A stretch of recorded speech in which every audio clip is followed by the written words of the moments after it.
नमस्कार, आप live cities देख रहे हैं। मैं हूँ आपके साथ काव्या। नवरात्र का महीना, आश्विन महीना चल रहा है और इस महीने में माँ दुर्गा की पूजा आराधना की जाती है।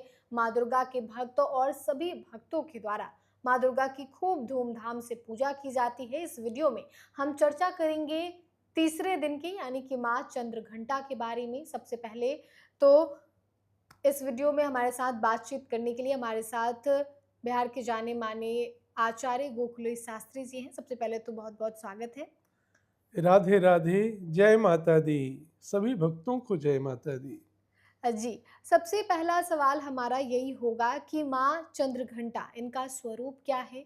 इनके बारे में हमें कुछ बताइए, कि भक्तों को बताइए कि इनकी पूजा तो कैसे करनी चाहिए, ये जानेंगे ही, लेकिन साथ ही इनका क्या स्वरूप है? नवरात्रियों के तीसरे दिवस का यह पूजन है। जी, शारदीय नवरात्र में तीसरे दिवस माँ भगवती का तृतीय स्वरूप चंद्रघंटा माँ का है। चंद्रघंटा माँ कैसी हैं?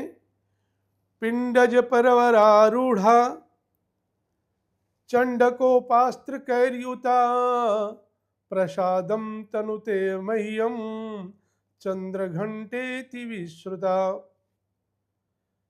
चंद्रघंटाई जस्याह सा, आह्लादकारी चंद्रमा जिनकी घंटा में स्थित हो, उन देवी का नाम है चंद्रघंटा। चंद्रघंटा माँ भगवती की तीसरी शक्ति है। इनका स्वरूप शांतिदायक है जी, और कल्याणकारी है। इनके मस्तक पर घंटों के आकार का अर्ध चंद्रमा विराजित है। इनके शरीर का रंग जी, तप्त स्वर्ण जैसा है। जी, माँ का चमकीला यह अंग है। इनकी 10 भुजाएं हैं।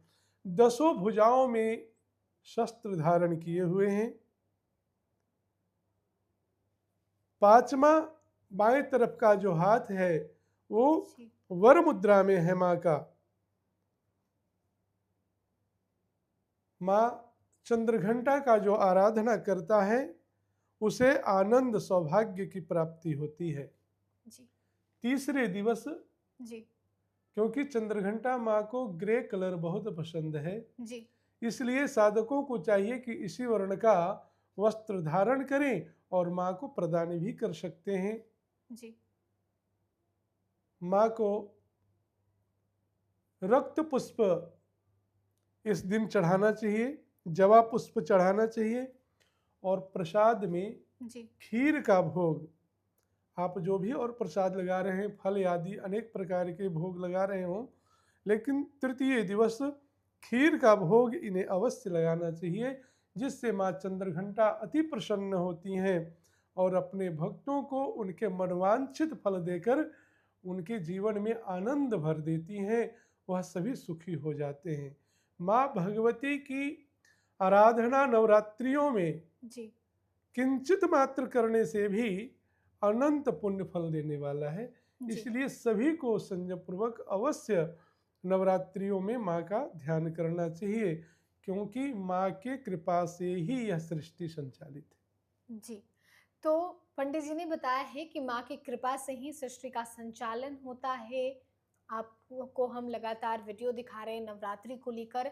इसके अलावा इस वीडियो में हमने बात किया है कि माँ चंद्रघंटा की पूजा कैसे करनी चाहिए, क्या कुछ भोग लगाना चाहिए। पंडित जी ने बताया है कि खीर का भोग माँ के लिए जो है वो काफ़ी स्पेशल है, सराहनीय है। इसके अलावे खीर जो है वो काफ़ी माँ चंद्रघंटा को पसंद है। इसके अलावा हम और भी कुछ पूजा विधि के बारे में जानेंगे। अगर मंत्र का जाप हो तो किस मंत्र का जाप करना चाहिए?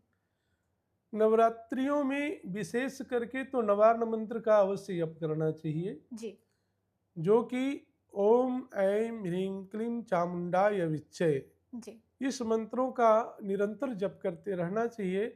और तृतीय दिवस जी, माँ चंद्रघंटा देवी के मंत्रों का जप करना चाहिए। ओम चंद्रघंटायै नमः, नमः। इस मंत्र का अवश्य जप करना चाहिए। जी, शुद्ध होकर नवरात्रियों में विशेषकर माँ के समक्ष बैठकर पवित्र होकर शुद्ध वस्त्र धारण करके जी माँ भगवती को अपने ध्यान में धारण करते हुए इन दिनों में सप्तशती जी का पाठ भी अनंत पुण्य फलदायी होता है। जी वो तो ब्राह्मणों के द्वारा भी आप करा सकते हैं, आप स्वयं भी कर सकते हैं। जी सप्तशती पाठ से अनेक सिद्धियां मिली हैं, अनेकों उदाहरण जी सप्तशती पुस्तक में ही राजा सूरथ और वैश्य की कथाएं आती हैं। जी जी उन लोगों को मोक्ष तक मिला जी इनके पाठ से, जी जिसमें इनमें 700 श्लोक हैं। जी उनमें बहुत सारे सिद्ध मंत्र भी हैं जी जिनको करने से लोगों का कल्याण हो जाता है। कल्याण हो जाता है। माँ दुर्गा सप्तशती का पाठ भी कई लोग करते हैं, आप भी कर सकते हैं अगर आपकी इच्छा है तो। इसके अलावे माँ का रोज़ाना पूजा भी करना काफ़ी फलदायी होता है। तीसरे दिन क्या कुछ भोग लगाना है, पूजा विधि क्या है, हमने आपको इस वीडियो में पूरी जानकारी दी है। फिलहाल के लिए इतना ही। साथ ही चैनल को सब्सक्राइब करें, फेसबुक पेज को लाइक करें। वीडियो देखने के लिए आपका धन्यवाद। जय माता दी।